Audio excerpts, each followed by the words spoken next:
ती व्यक्ती अचानक माझ्या मागे अशी झपझप चालत येते ना, असं आल्यासारखं कोणीतरी माझ्या मागे चालत आल्यासारखं वाटलं आणि मी घाबरलो बेसिकली की असं अचानक काहीतरी झालं. आपण चाललोय, मी बाईककडे जात होतो, मी प्रचंड घाबरलो. मला काही समजत नाही की काय कसं रिॲक्ट करायचंय. या वेळेला भूत वगैरे काही नसतात आणि मुळात माझ्या या सगळ्या गोष्टींवरती विश्वास नव्हता. सो मी मागे वळून पाहिलं तर एक बाई होती, एक साधू नग्न अवस्थेत उभा होता आणि तो त्याचे काही विधी असतात तसं काहीतरी आग लावली होती आणि तो काहीतरी जे रिच्युअल्स असतात ना, ज्याच्यामध्ये बाहुल्या असतात किंवा मग लिंबू असतात, तत्सम काहीतरी विधी चालू होते त्यांचे. त्याने त्यांच्या झोळीतनं एक काचेची बॉटल काढली ज्यात दुधासारखं काहीतरी होतं. दूध असेल कदाचित, एक्झॅक्टली ते लिक्विड काय होतं ते त्यालाही माहित नव्हतं. की त्याने बॉटल अशी समोर ठेवली, झाकण खोललं, तसा हात होता, पिन काढली, हाताला टोचली, एक थेंब रक्त काढलं आणि त्याच्यामध्ये टाकलं, बॉटल बंद केली, मंत्र जपून ती बॉटल त्याने परत दिली. की अमावस्येच्या काही दिवस आधी तो फोन करतो की आज एक बाळ वारलंय. जन्मलेल्या बाळाला टायफॉइड झाल्यानंतर डिसेंट्री वगैरे अशा बऱ्याच काही गोष्टी झाल्या, कावीळ झाली आणि त्यात ते बाळ दगावतं.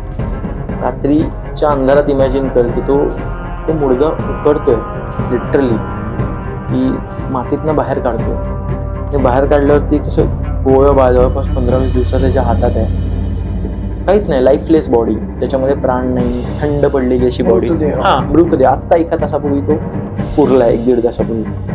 असं बघतो आणि त्याला ना हे होतं की एक्झॅक्ट मला हे करायचं आहे का. हे येतं ना की एक पाऊल टाकायच्या आधी आणि त्याला ते भयंकर भीती दाटून येते, पण नंतर बोलतो की नाही मला हे करायचं आहे. त्यांच्यासाठी ते इतकं नॉर्मल झालंय की ते बाळ येणार, हसणार, त्याचे ते दात, म्हणजे पहिले ज्यांना त्याची भीती वाटायची ती गोष्ट आता त्यांच्यासाठी नॉर्मल झाली आहे.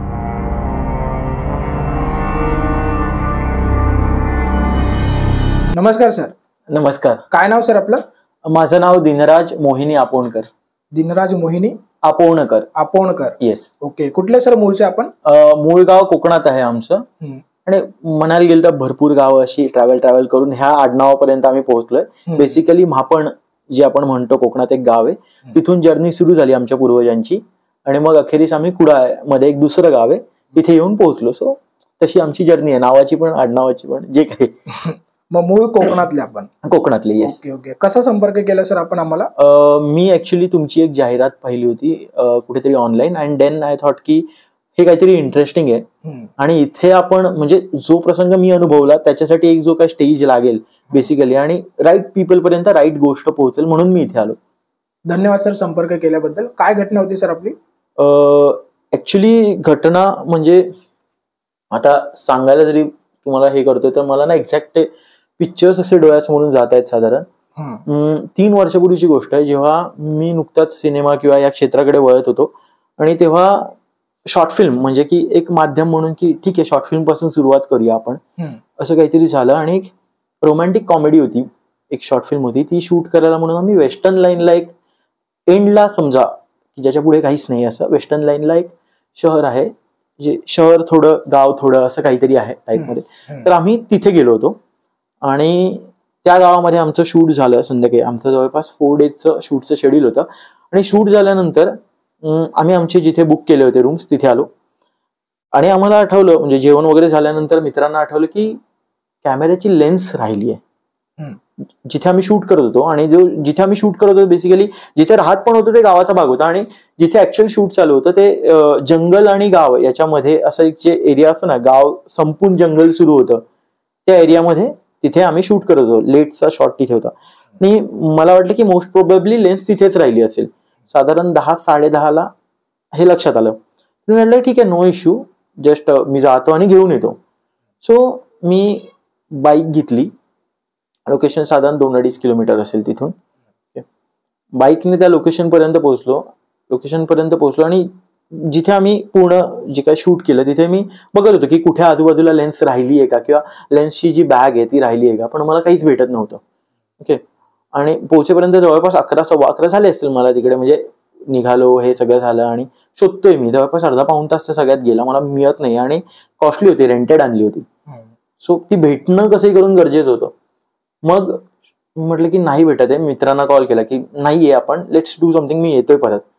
आणि मी जसा उलटा फिरलो तिकडनं ना तर मला कोणाच्या तरी हसण्याचा आवाज ऐकायला आला मागून. आणि आवाज ऐकायला खूप विचित्र पद्धतीने कोणीतरी हसत होतं. आणि ती व्यक्ती अचानक माझ्या मागे अशी झपझप झपझप चालत येते ना, असं आल्यासारखं कोणीतरी माझ्या मागे चालत आल्यासारखं वाटलं. आणि मी घाबरलो बेसिकली की असं अचानक काहीतरी झालं. आपण चाललोय, मी बाईककडे जात होतो, मी प्रचंड घाबरलो. मला काही समजत नाहीये की काय कसं रिॲक्ट करायचंय. आणि तरी पण मी म्हटलं की नाही यार, या वेळेला भूत वगैरे काही नसतात. आणि मुळात माझ्या या सगळ्या गोष्टींवरती विश्वास नव्हता. सो मी मागे वळून पाहिलं तर एक बाई होती आणि ती हसत होती. लेन्स हवी आहे, तिने पुढे केली डायरेक्ट. तिच्या हातात लेन्स होती. हे हवंय. तर मी म्हणालो हा, हे तुमच्याकडे कसं काय आलं? म्हणजे मी म्हटलं माझं आहे ते द्या, मी घ्यायला गेलो. तिने पटकन खेचून असं मागे धरलं स्वतःच्या. आणि मी म्हटलं की बाई ते द्या, ते तुमच्या कामाचं नाहीये. ओके. तर ती विचित्र हसायला लागली आणि मला म्हणाली मला खायला मिळेल का? मला भूक लागली हो खूप, तुम्ही मला खायला दिलं ना की मी हे तुम्हाला देईन. मला ना लिटरली कसं तरी झालं की एक साधं आहे की एक लेन्स द्या, त्याच्या बदल्यात मी तुम्हाला लेन्स देईल, तुम्ही मला खायला द्या, अशा पद्धतीने. तर मग सुदैवाने त्या गावामध्ये, म्हणजे काही गावांमध्ये स्विगी आणि याचे ऑर्डर्स जात नाही, पण ते सिटी आणि गावाचं ते नजदीक होतं ना बेसिकली. तर मग त्याच्यामुळे मी ऑर्डर केलं ऑनलाईन. आणि ऑर्डर केल्यानंतर जेव्हा मी तिथे पोहोचलो, आता जिथून ऑर्डर केलं एका प्लॅटफॉर्मवरनं ऑर्डर केलं आणि ते फूड आलं. मी त्या बाईला ते फूड दिलं, तिच्याकडनं लेन्स घेतली आणि मी विचारलं की तुम्ही इथे एकट्या का राहता किंवा काय प्रयोजन, तुम्ही इथे का आलात बेसिकली. सो तिने ते खाल्लं आणि ती म्हणाली की तुम्ही मला उद्या पण हे देणार का? जसं एक गावठी टोन होता तिच्या बोलण्यात की तुम्ही मला उद्या पण फूड देणार का, बेसिकली खायला देणार का. ती म्हटलं देईन, पण तुम्ही इथे का राहताय, आपण पोलिसांची मदत घेऊया का, एवढ्या रात्री आलाय, तुम्हाला मी सोडतो जिथे हवं. मग त्यानंतर तिने जे सगळं सांगितलं ते मुळात माझ्यासाठी धक्कादायक होतं. आणि ते बोलतात नाही का की अनबिलिव्हेबल काइंड ऑफ त्या गोष्टी होत्या. जे ती बाई त्याच परिसरामध्ये पूर्वी राहायची, फॅमिली होती, मुलबाळ वगैरे काही नव्हतं, लग्नाला 3-4 वर्ष झाली होती. आणि तिचा जी फॅमिली होती, तिच्या नवऱ्याचा भाऊ, ओके, सख्खा भाऊ, तो दादरला त्याचं कपड्याचं दुकान होतं, मोठं दुकान कपड्याचं. इट्स लाईक शोरूमच्या थोडंसं खाली, पण असं एक भव्य दिव्य असं एक काइंड ऑफ दुकान होतं. तिथून हे कापड होलसेल रिटेल काइंड ऑफ जे म्हणतो आपण त्यांना, वेगळ्या पद्धतीचे पोत, टेक्स्चरचे कापड वगैरे ते देण्याचे काम करायचे ते. तर आणि हा गरीब, आणि तो त्यांचा फॅमिली बिझनेस होता बेसिकली. तो त्याच्या भावाने हडपला, पूर्णच्या पूर्ण बिझनेस टेक ओव्हर केला आणि गावची जमीन वगैरे हे सगळ्या गोष्टी टेक ओव्हर केल्या. आणि याच्याकडे दुर्दैवाने काहीच नाही आलं बापाच्या मृत्यूनंतर. सो हा काइंड ऑफ साधा भोळा माणूस की जो यात पडला नाही आणि इव्हेंच्युअली स्वतःचा लाईफ जगायला लागला. हिचा नवरा जो आहे आणि एका कॉल सेंटरमध्ये नोकरी करायला लागला. लग्न वगैरे झालं आणि यांना ना पैशाची सतत आर्थिक चणचण भासायची. तर ती बायको बोलायची त्याला की जा ना त्यांच्याकडे जा आणि माग ना आर्थिक मदत, आपलंच तर आहे, जे आपलं त्यांनी घेतलंय ते आपण परत मागितलं तर काय चूक आहे, किमान काही हिस्सा द्या. तिचं असं म्हणणं होतं की जास्त काही नको, ऍटलिस्ट जे कमवत आहेत प्रॉफिट त्यातला 10% जरी दिला तरी आपण सर्व्हाइव्ह करू शकतो. ज्या दुकानातनं जेवढा इन्कम येतोय त्याचा 10% जरी दिला ओके. तर मग एक दिवशी त्याने हिंमत केली की भावाकडे जायचं. तो गेला थेट त्याच्या घरी, जे दादरलाच घर होतं त्यांचं. आणि घरी जाऊन त्याने सांगितलं की यात माझाही हिस्सा आहे, तर मला तू किमान माझा हिस्सा जे काय आहे 10% जे काय आहे तू स्वतःहून काय देशील. त्याचं असं नव्हतं की मी फोर्स करतोय, मला किमान जगायला लागेल इतकं दे. ओके, हे आपल्याच वडिलांचं आहे. तर तो बोलला की तुला ना आपली गावची जमीन आहे ना, त्या जमिनीचा एक तुकडा देईन, नाही तुला इकडे एक कापडाची चिंधी घेऊन जायला देईन मी, तुला काही मिळणार नाही, काहीच नाही, काहीच नाही, काहीच देणार नाही, नाही साधी कापडाची चिंधी देखील देणार नाही, असं तो म्हणाला त्या व्यक्तीला. तो उदास होऊन घरी आला की त्याला फाईट, त्याला माहित नव्हतं की काय भांडायचंय पुढे. तो उदास होऊन घरी येतोय आणि त्यांच्या घराच्या आधी एक स्मशानभूमी होती. तिकडून चाललाय, लेट रात्री झाली, शेवटच्या लोकलने तो घरी जायला निघाला. स्मशानभूमीच्या इथून जात होता तर तितक्यात त्याला आवाज आला की काय रे, भावाचा विचार करतोयस. आवाजाच्या दिशेने वळून बघितलं की एक्झॅक्ट कोण आहे तिथे, म्हणजे अचानक आवाज आला ना आणि भावाचा विचार करतोयस. त्याने बघितलं तर स्मशानभूमीत एक साधू नग्न अवस्थेत उभा होता आणि तो त्याचे काही विधी असतात तसं काहीतरी आग लावली होती आणि तो होता तिथे, त्याचं काही क्रिया सुरू होत्या. हा, तांत्रिक क्रिया म्हणता येईल किंवा एक्झॅक्टली आता तिने मला जसं सांगितलं तसं काहीतरी जे रिच्युअल्स असतात ना, ज्याच्यामध्ये बाहुल्या असतात किंवा मग लिंबू असतात, तत्सम काहीतरी विधी चालू होते त्यांचे. तर मग हा थबकला जागीच की एक्झॅक्ट रिॲक्ट काय करायचं ते त्याला कळत नव्हतं. त्या बाबाने परत आवाज दिला, काय रे बघतोस काय असं, म्हणजे हल ना, उत्तर दे काहीतरी. ओके, ये इकडे. आणि ये इकडे असं म्हणाल्यावरती जसं आपण एखादं मशीन चालत जात नाही का, तसं तो लिटरली तिथून तिथपर्यंत त्या बाबापर्यंत चालत गेला. संमोहित झाल्यासारखं. हा, संमोहित झाल्यासारखं जी एक अवस्था असते ना, तसा तो तिथून तिथपर्यंत चालत गेला आणि बाबाच्या समोर जाऊन उभा राहिला. तर बाबांनी त्याला विचारलं की तुला तुझ्या भावाचा जो प्रॉब्लेम आहे, ही जी काही समस्या आहे तुमची, ही संपवायची आहे का कायमच्या आयुष्यात? तर बाबांना माहिती होतं ह्याच्याकडे काय चालू आहे. हा, म्हणजे बेसिकली अशा व्यक्ती असतात किंवा अशा शक्ती असतील कदाचित, मला माहित नाही, पण त्यांना कळतं की काय चालू आहे किंवा काय सिच्युएशन मध्ये आहे, ज्याला आपण माइंड रिडिंग म्हणू. ओके, आजही काही मजिशियन्स ती प्रॅक्टिस दाखवतात आपल्याला जादूमध्ये. तसंच काहीतरी त्या बाबाला कळलं की याच्याकडे एक्झॅक्ट काय प्रॉब्लेम आहे.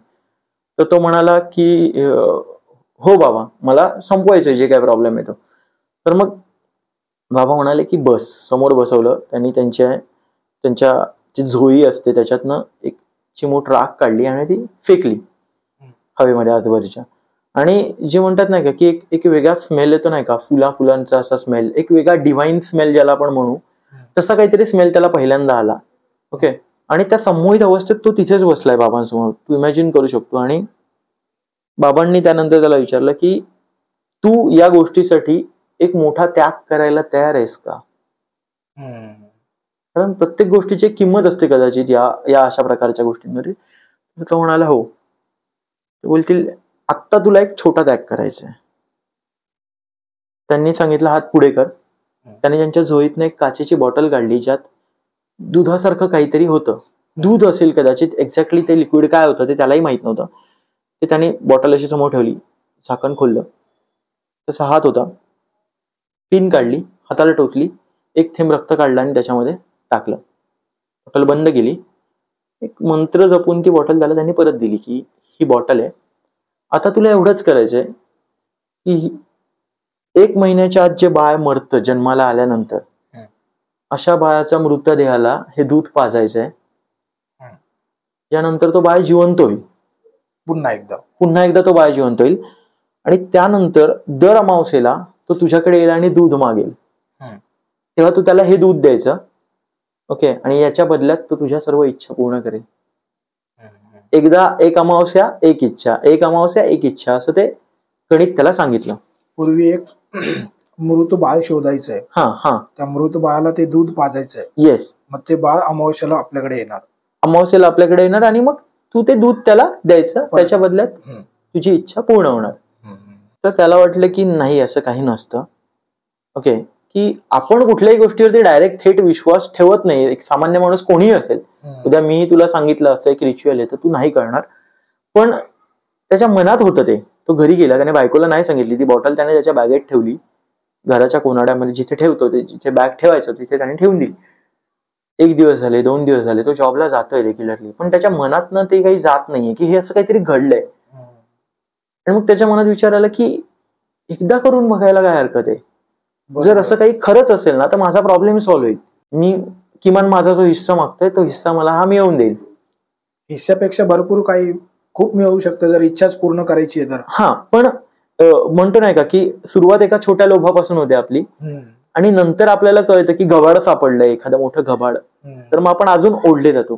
त्याची सुरुवात होती की जस्ट आपली एक छोटी इच्छा पूर्ण होऊ दे माझी, मला एक सामान्य लाईफ जगायचंय. ओके, मला जेवढे पैसे आहेत तेवढे मिळू देत. तर मग त्याने ना जॉब सोडून जे कब्रिस्तान असतात किंवा जिथे लहान मुलांना पुरलं जातं, कुठल्याही धर्माचे असू दे, वेगवेगळ्या ठिकाणी पुरलं जातं, त्या गावाच्या आसपास वगैरे असं फिरायला सुरुवात केली. 10 दिवस गेले. बायकोला सांगायचं मी जॉबला जातोय, आणि हे त्याचं चालू होतं. 10, 15, 20 दिवस गेले, महिना झाला, पण ना त्याला असं बाळ भेटत नव्हतं की एक्झॅक्ट 1 महिन्याच्या आतमध्ये ते डेथ झालेली असेल त्या बाळाची. म्हणून त्याने काय केलं की गव्हर्नमेंट हॉस्पिटल असतात ना, हॉस्पिटलचं नाव नाही सांगू शकत, पण गव्हर्नमेंट हॉस्पिटलच्या वॉर्ड बॉयशी त्याने कॉन्टॅक्ट केला, जिथे मॅटर्निटी आणि हे फॅसिलिटीज, प्रसूतिगृह वगैरे असतात तिथे.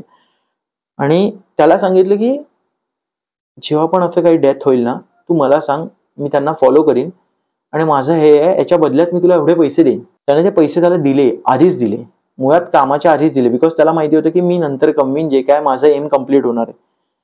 पैसे दिले त्या सगळ्या प्रोसेसमध्ये. आणि तरी त्याचा तो सर्च चालू आहे की मी कधी कब्रिस्तानात जाईन, मी कधी गावाबाहेरच्या वेशीच्या इथे जाईन, बघीन. आणि त्या सर्च मध्ये त्याला नाही मिळत आहे, इथेही काही लीड येत नाही. आणि एक दिवशी त्याला अमावस्येच्या काही दिवस आधी तो फोन करतो की आज एक बाळ वारलंय. जन्मलेल्या बाळाला टायफॉइड झाल्यानंतर डिसेंट्री वगैरे अशा बऱ्याच काही गोष्टी झाल्या, कावीळ झाली आणि त्यात ते बाळ दगावतं. तर मग हा येतो तिथे आणि तिथून फॉलो करायला सुरुवात होते त्या माणसांना, कुठे घेऊन जातात गाडायला. आणि त्या गावाच्या बाहेर जी वेस होती तिकडे झाडाच्या खाली ते पुरतात रिच्युअल करून. जसे ते जातात ना, घरी जातो, ओके, जसं की जॉबवरनं परत आलाय आणि सांगतो मित्रांसोबत बाहेर जायचंय, आणि ती त्याची बॅग घेऊन, ती बाटली घेऊन बाहेर येतो. पुन्हा त्या जागी येतो.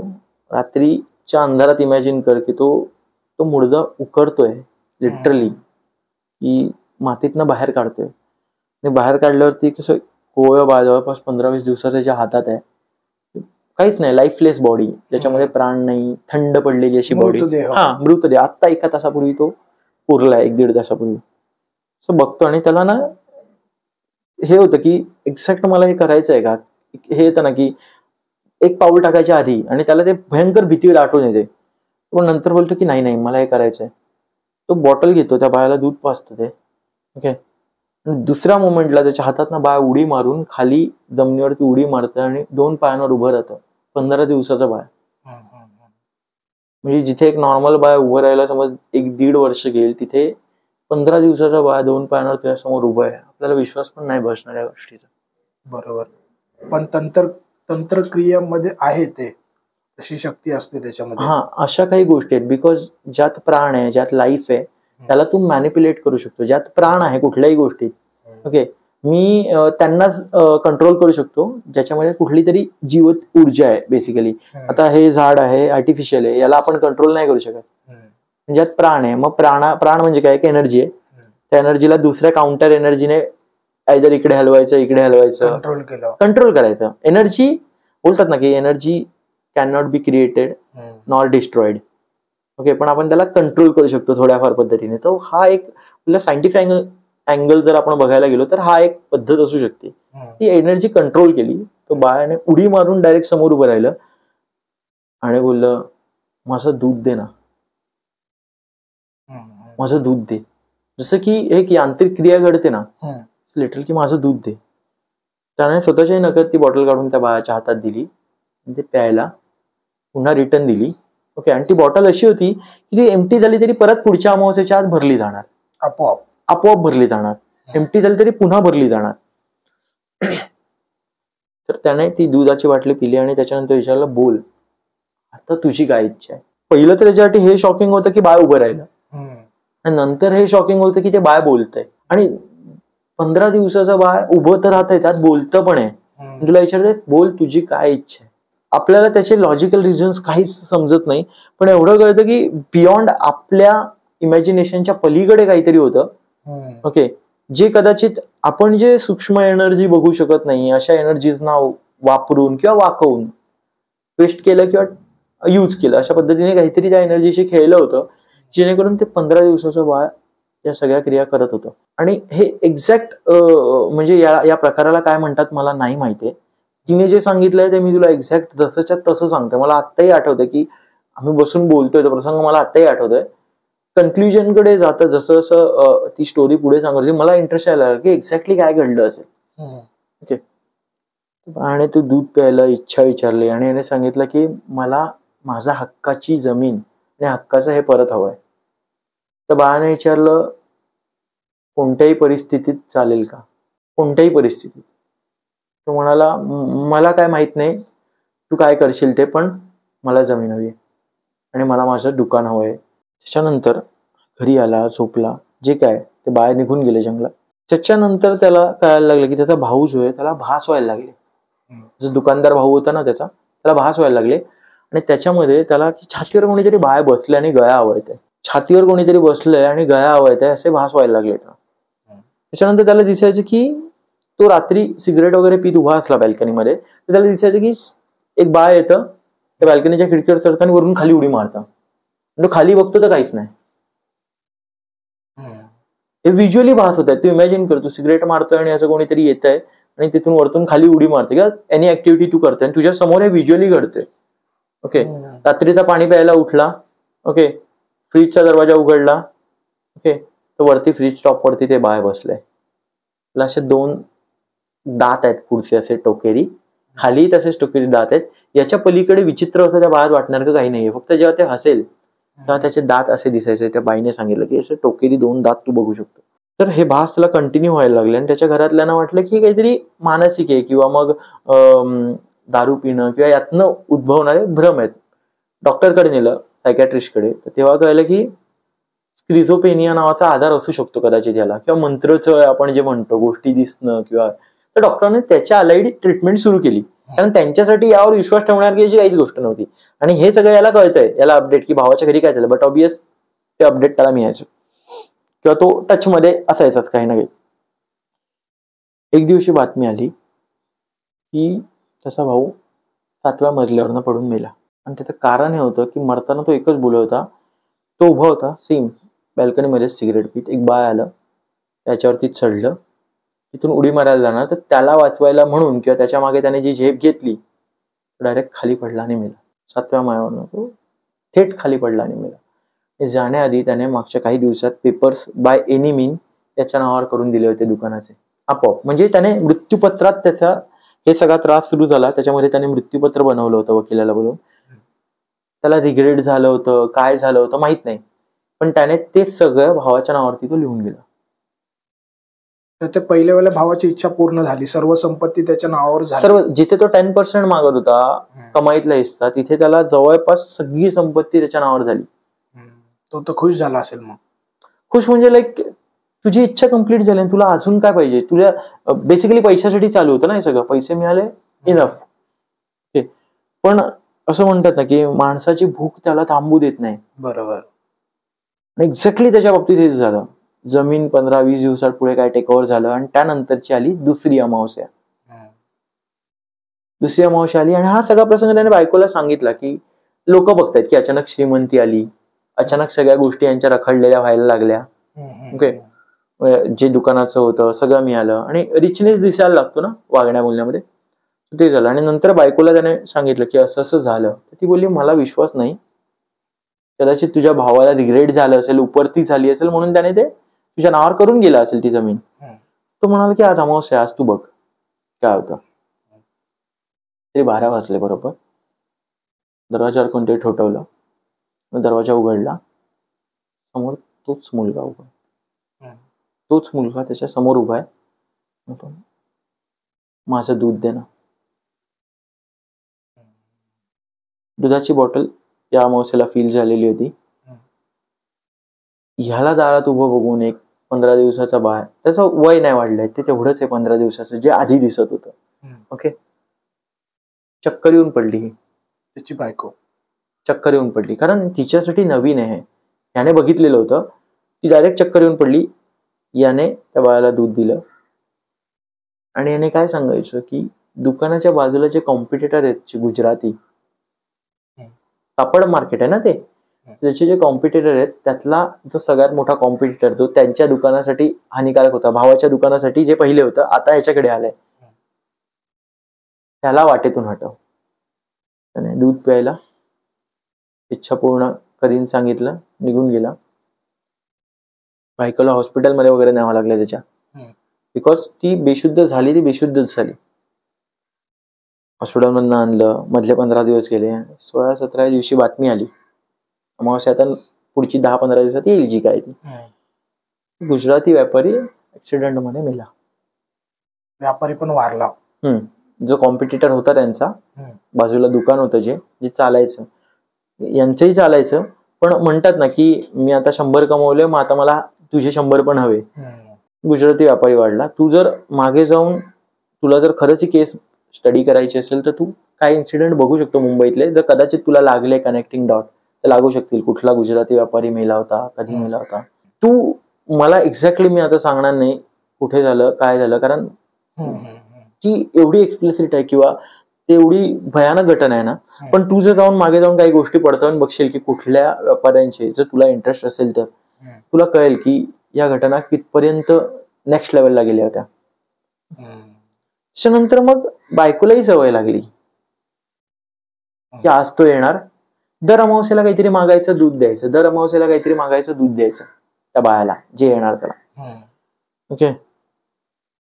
आणि म्हणतात ना की तुमचं एक डेस्टिनी लिहिलेली असते, इथपर्यंत तुझं आहे तर तुझं आहे, त्याच्या पलीकडे तुझं नाहीये. जिथे थांबायचं तिथेही कळलं पाहिजे आपल्याला. ओके. तर बरीच प्रोग्रेस झाली. यांनी बंगला वगैरे घेतला, अचानक यांची इन्कम वाढली.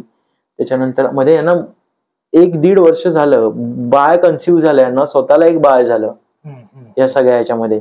ओके. सगळं लाईफ व्यवस्थित चाललंय, वेगवेगळ्या सगळ्या इच्छा यांनी पूर्ण करून घेतल्या. इव्हन जे बाळ आलंय त्यांना तेही याच इच्छेतनं आलंय. अच्छा. ते बाळही याच इच्छेतनं त्यांना मिळालं. आयुष्यात ज्या ज्या म्हणून इनकम्प्लीट इच्छा असतात किंवा जे कम्प्लीट करायचं असतं ते सगळे याच्याकडून घेत होते.